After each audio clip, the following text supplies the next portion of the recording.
Hello and welcome back to another episode of Victoria the Bard.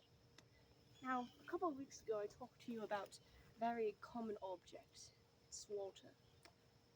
Today I'm going to talk to you about another very, very common thing, and that is nature. See, there's so many green things around us, the grass, this bush behind me, my garden over there. So, let's see.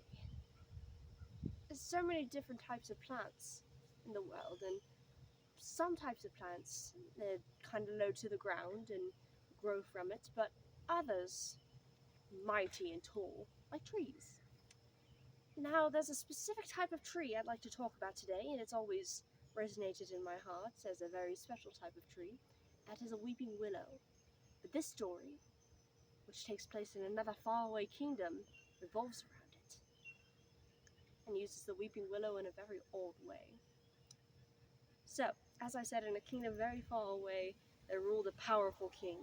He was wise, intelligent, and just with all his subjects. He gave them what they wanted and what they needed, and everything was great.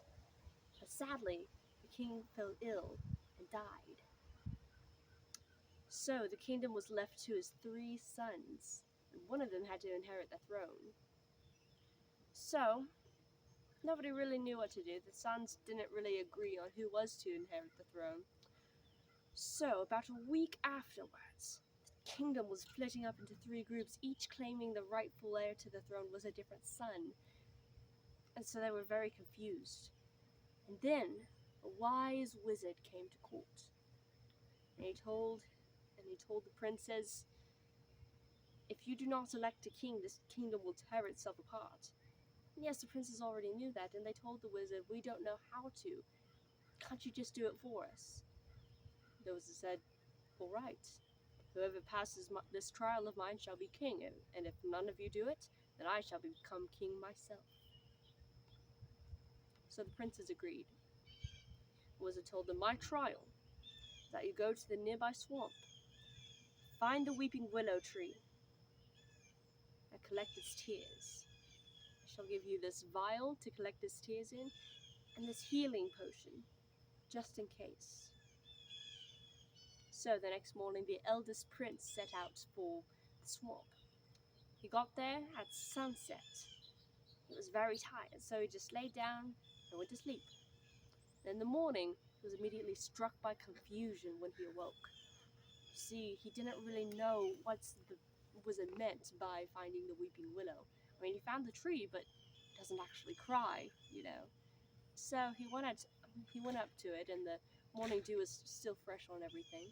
So he leaned over into one of the lower hanging leaves and collected the dew in his vial.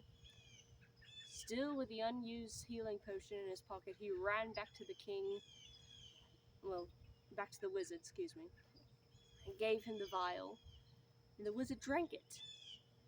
And then he said, this is not a tear. It is not sweet. You will not become king. So the next one to do the trial was the youngest son. So he set out for the swamp. Again, he got there at sunset. He was tempted to lay down, but he waited till about midnight. And he saw something amazing happen.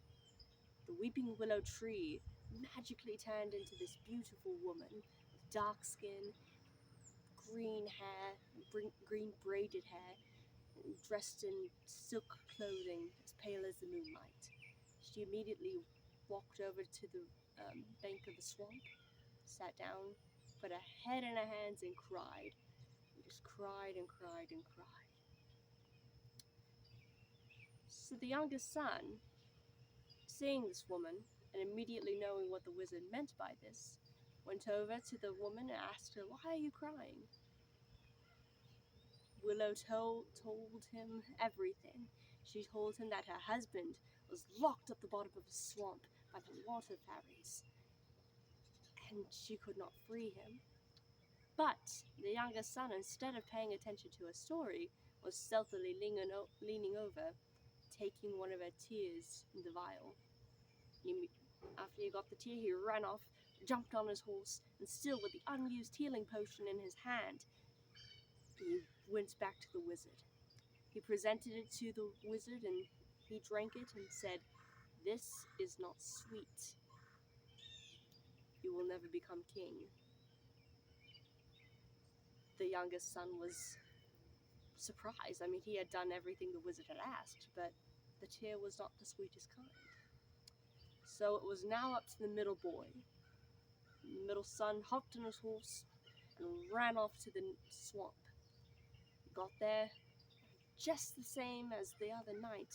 The weeping Willow turned into this beautiful lady who sat down near the bank of the swamp and cried.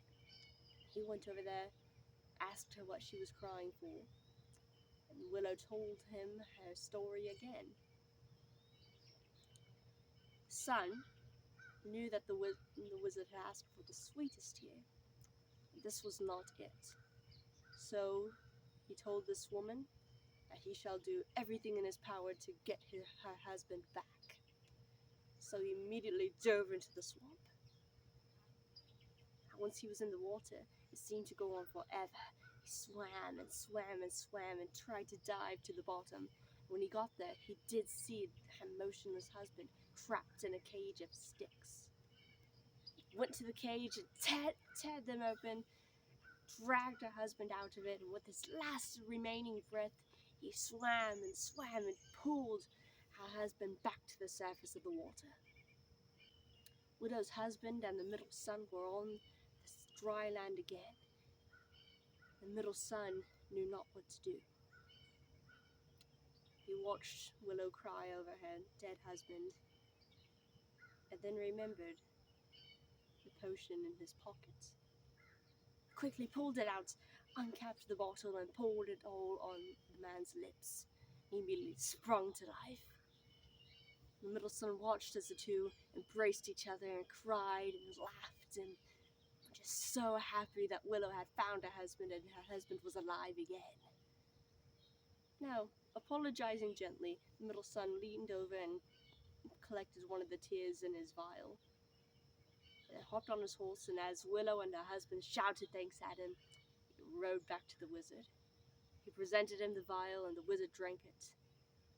The wizard was pleased.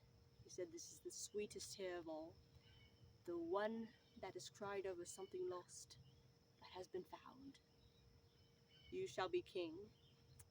The middle son was crowned king.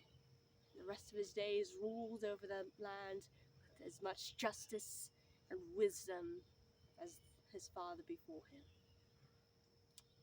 There we go. That is your story for today. I hope you all have enjoyed it. There we go.